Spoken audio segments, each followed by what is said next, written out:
We recognize that the Champlain Valley Unitarian Universalist Society gathers on the land of the Western Abenaki people. We respect their spiritual relationship to this land. We hope to learn from them how we can live together in peace and justice.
Welcome everyone, both in person and online, to the Champlain Valley Unitarian Universalist Society's Summer in the Arts celebration titled The Spiritual Practice of Farming and Art Making.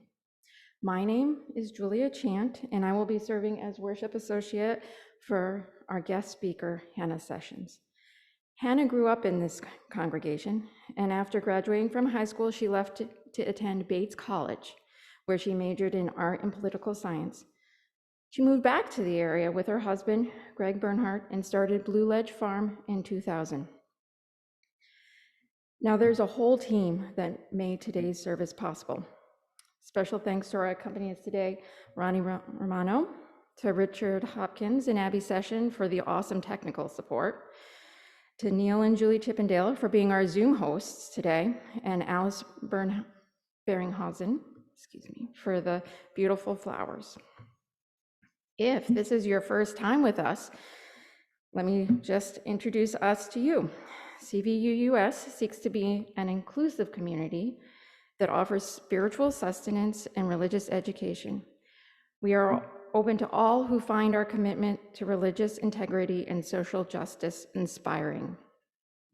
To stay connected, please sign up for our weekly newsletter by sending an email to office@cvuus.org. Speaking of newsletter, we had some really cool opportunities for connection that, again, involved food listed in this week's newsletter. So our Turn for Charterhouse meal prep takes place on the second Monday of every month from 10 a.m. to 1 p.m. We also provide baked goods for the community dinner on the third Friday of every month. Please contact Alan Moore for more information. Another interesting opportunity is gleaning farm food with the Green Sanctuary Group. And we can make a difference by helping leftover produce in the fields or at farmers markets arrive at Project Hope. Please contact Anna Frund for further information. Also, please keep in mind 2 memorials that are coming up. Chuck Strum's memorial will be held next Saturday at 2 p.m., and Bob Johnson's memorial will be held on the 21st at 10 a.m. So now will be a good time to turn off your Wi-Fi and silence your ringers.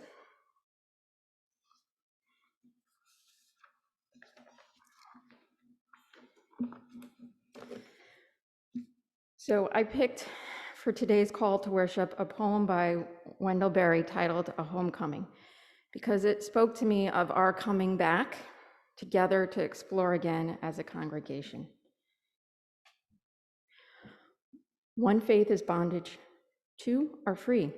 In the trust of old love, cultivation shows a dark, graceful wilderness at its heart. Wild in that wilderness, we roam the distances of our faith. Safe beyond the bounds of what we know, oh love, open. Show me my country, take me home.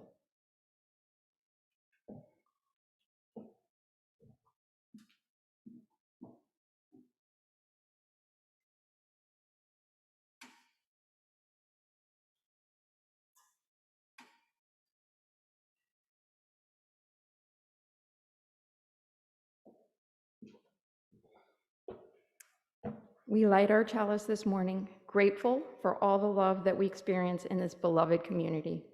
May the flame light the way for all who seek abundance. Now please join us as we sing hymn 90, From All the Fret and Fever of the Day.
Welcome, everyone.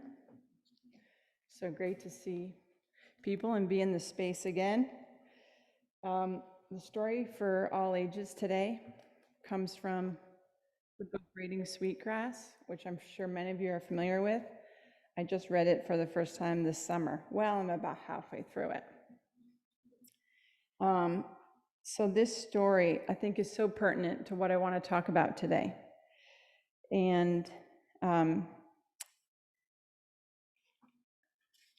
she's a teacher, and she's talking about making a lecture in front of some college-age people, and she tells this traditional Native American story.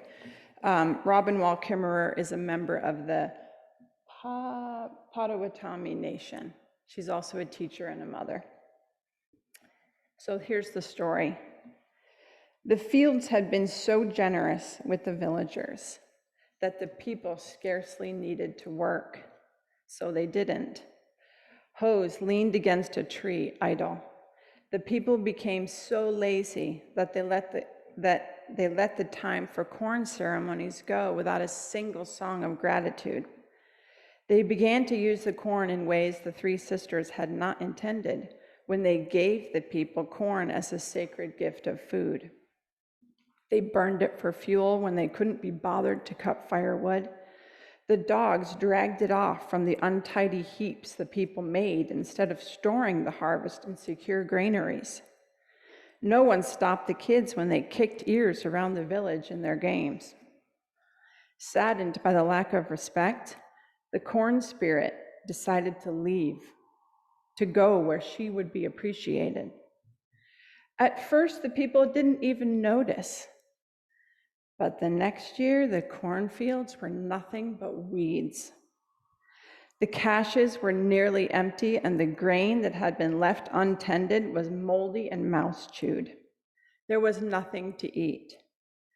The people sat about in despair, growing thinner and thinner. When they abandoned gratitude, the gifts abandoned them.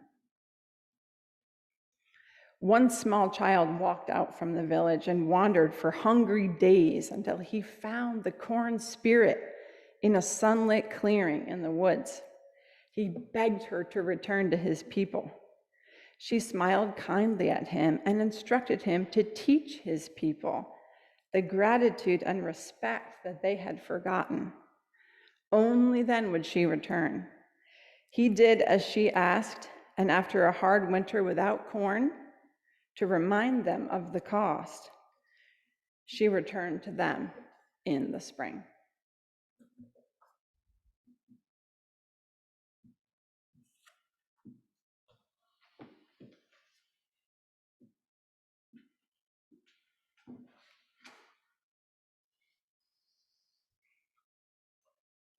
Excuse me. We have a height difference, so it might take a second. Okay. Our summer Share the Plate donee is RIP medical debt. When hospitals and insurers cannot collect debt from patients, they sell the right to payment to collection agencies for a fraction of the face value. RIP medical debt arranges to buy these portfolios of debts owed by the most impoverished patients from collection agencies for pennies on the dollar. It then forgives the debt and notifies the patients and their families that the debt has been eliminated. And also it helps them repair any damage that the debt has done to their credit ratings. On average, every dollar RIP gets from donors ends up retiring close to $100 in medical debt patients owe to collection agencies. So we're not passing the offering basket anymore. It is present next to the door. So if you'd be kind enough to either leave a donation on the way out, or you could do it at this moment, either one is fine. And then I did not receive any yellow cards, either through my email or handed it to me today. So anything that we have lingering that we haven't said out loud, let's take a moment just to keep those in our mind and spend a moment in silent prayer and meditation.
Our reading today is a poem by Mary Oliver,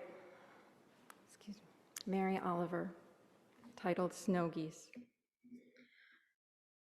Oh, to love what is lovely and will not last. What a task to ask of anything or anyone. Yet it is ours, and not by the century or the year, but by the hours.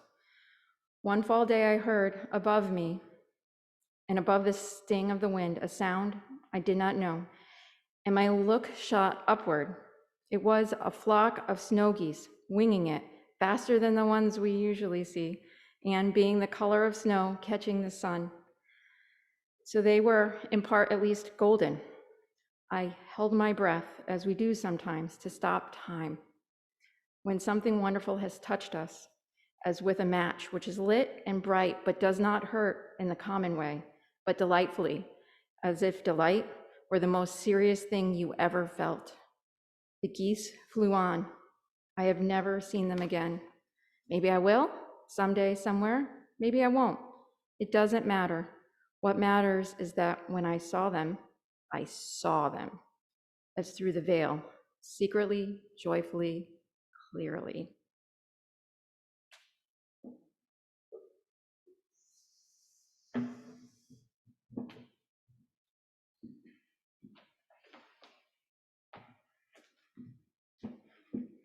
Thank you, Julia. That was great.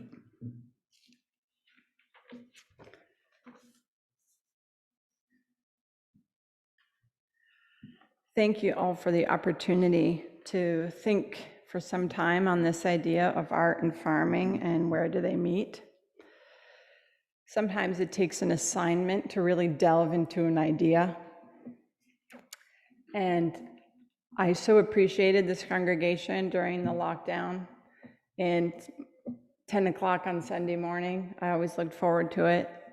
I didn't do anything to assist in all those productions, so I'm really happy to give back when I can today.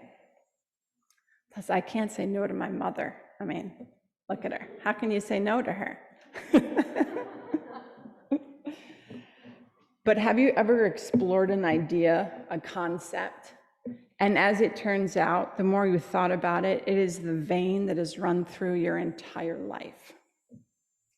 It has meandered and taken different paths, different shapes, but it's always been there at the essence of who you are.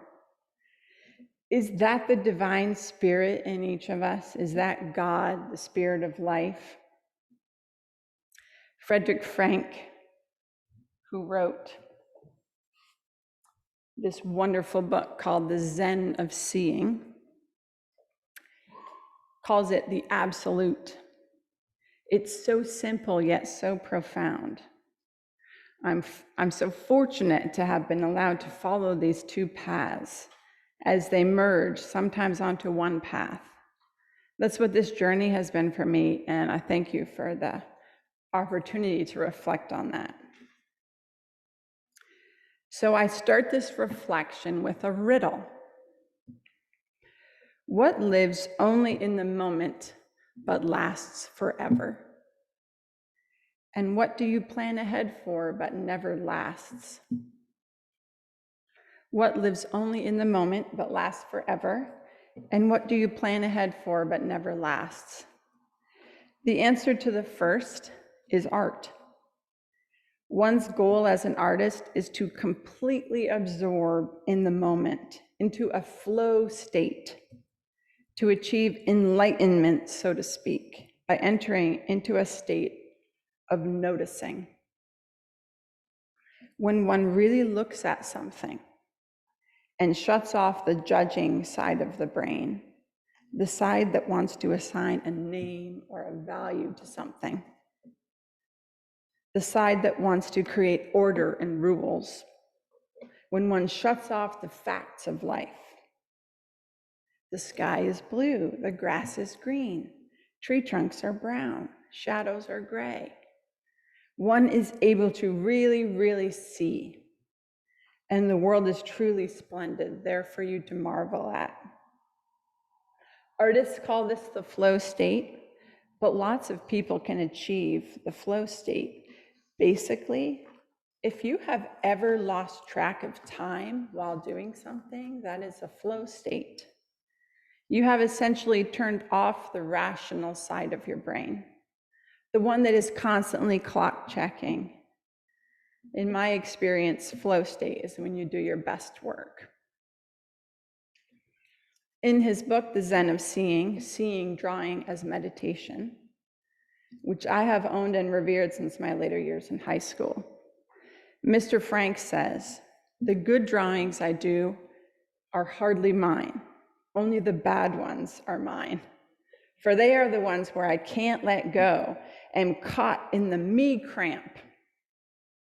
That which draws in seeing and drawing is that which I really am, but which I cannot possibly define and label. It simply defines itself by the way it draws. Seeing drawing, therefore, is an impossible effort as long as the ego tries to force it. Once the ego lets go, it becomes effortless." Emerson deflates the pseudo-originality the ego strains for. What you are speaks so loudly, I can't hear what you say. Let me repeat what our friend Emerson says. What you are speaks so loudly, I can't hear what you say. Remove your ego and simply record what you see or feel. As an artist, maybe you present to the world and to yourself a reality that the viewer hadn't noticed before because they hadn't been able to shut off the rule part of their brain in order to observe colors and shapes. I select white goats for breeding because I love the shadows cast on white, a brilliant blue-purple that you almost can't believe exists in nature. It's so vibrant. Referring back to the lovely Mary Oliver poem, which we just read. The geese flew on. I have never seen them again. Maybe I will someday, somewhere. Maybe I won't. It doesn't matter. What matters is that when I saw them as through a veil, secretly, joyfully, clearly. Lives in the moment but lasts forever. When you take time to record a moment as it presents itself to you, you are part of a universe of gratitude which has been there for all of time. I believe when you sketch or you write, when you make a mark, your efforts go into a sacred great collective, a cloud of thought that is ever present, like a prayer and long lasting. If you choose to, your marks can live outside of yourself and outlive you. If you choose not to make a mark, it is by no means less meaningful if your intention is there. This is what I mean by lasts forever. whether via intention or a physical thing, on a wall, in a video, in a book, one moment becomes forever. We rely on artists to do this. My favorite painting, Floor Planers, by Gustave Caillebout, is of three men stretched out, scraping paint off a floor.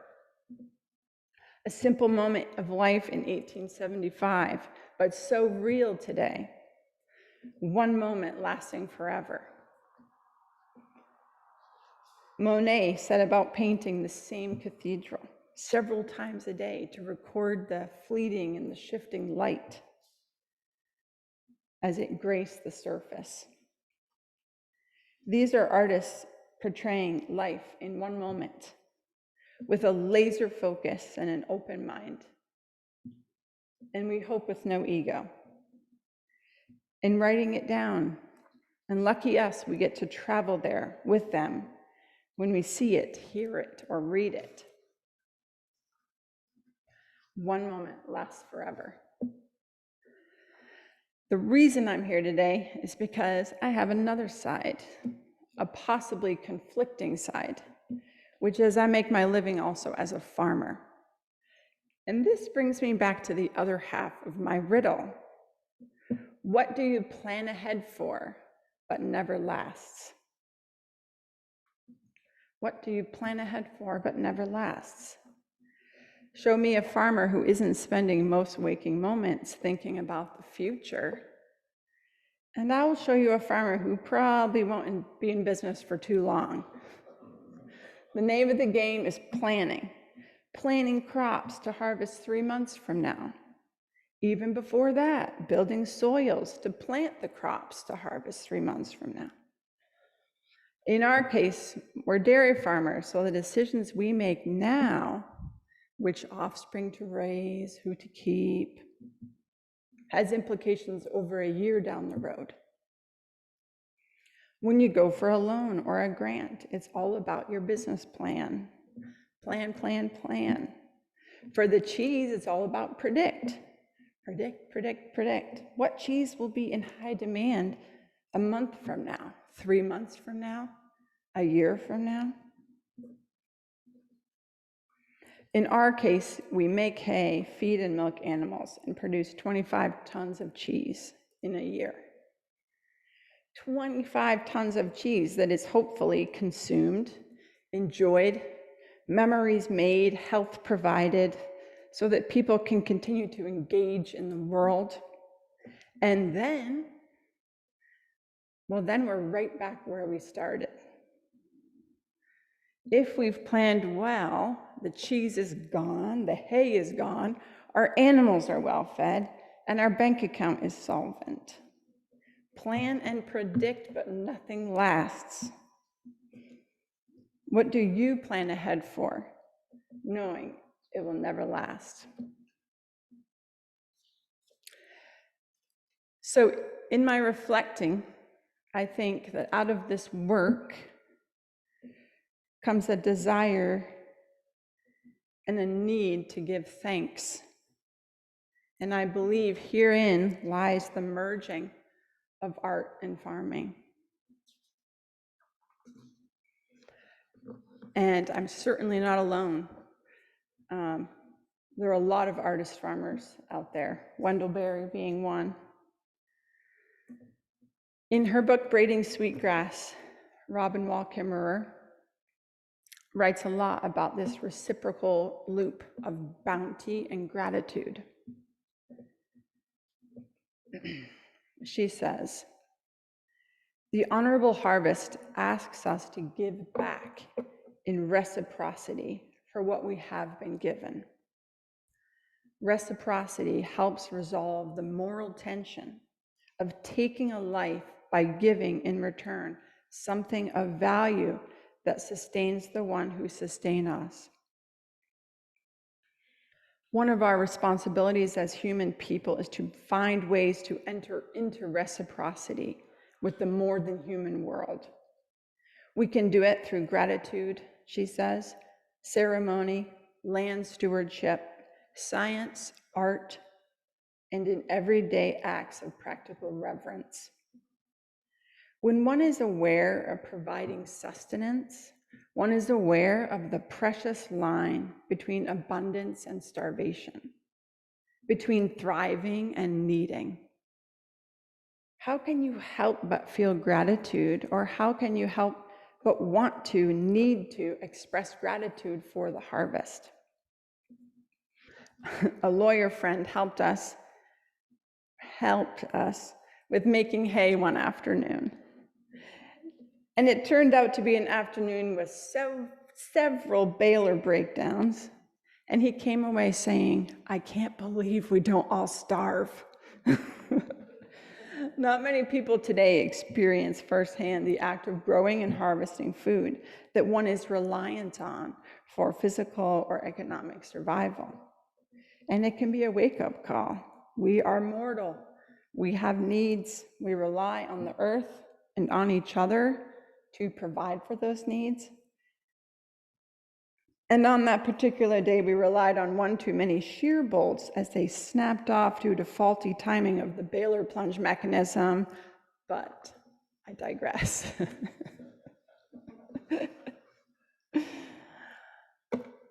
My painting is my expression of gratitude. My mom says I've been traveling with a notebook and a pen in my pocket since I was 7. There is no ego in it for me. If I have any success, in fact, it's because I try to remove all ego from my work.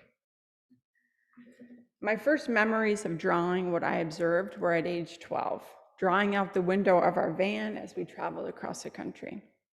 I found looking at those pictures later would recall in my mind feelings, thoughts, almost smells. The memories were so real, much more so than in a photograph. Art somehow recalls time in 3 dimensions.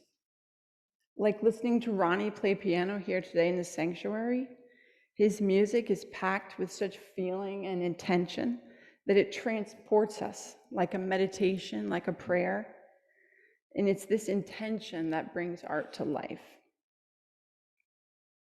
And so to state again, where farming and art meet for me is at that intersection of gratitude and intention. To farm is to be reminded of feeling gratitude for life, for experiencing time and each other, companionship, survival. And art is how we channel that gratitude into something that lasts.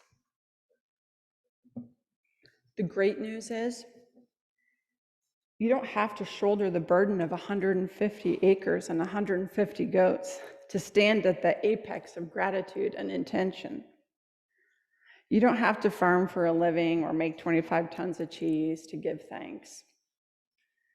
I do believe that life is richer when you are connected to someone who grows your food, because you can never max out on gratitude for those who provide for your basic needs.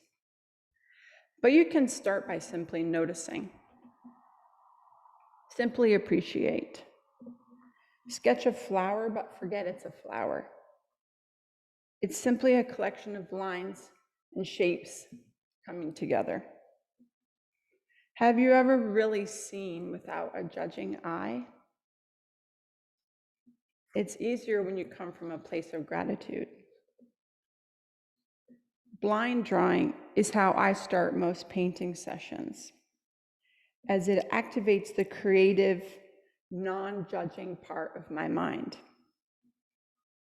Grab a pencil and commit to drawing something without looking at your paper. If you have to, cover it with another piece of paper. Don't lift the pencil. Simply trace what your eye sees. In doing so, you are releasing your judging mind and just seeing. I encourage you to try this. When you're done, look at your paper with amazement at what you see. Don't allow a judging mind, but feel satisfied that for that moment you really saw. Unlike in farming, it's not the end result that matters. It's the giving thanks and the noticing. But like farming, we must recognize we are participants here. If I feel stuck in the midst of a painting, it is usually ego that is putting up a roadblock. So I go back to blind drawing as a way to exit the ego and to really see again. If your intention is pure, you will always love the result, I promise.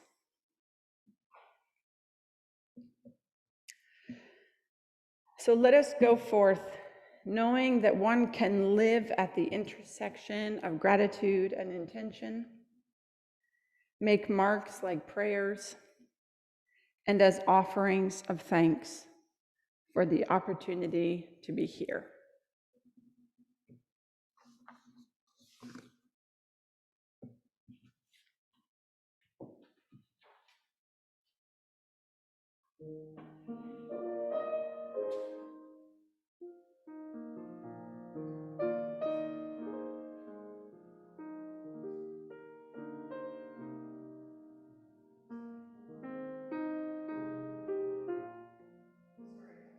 Hymn number 128, For All That Is Our Life.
I ask you, what are you grateful for, and how do you express that gratitude?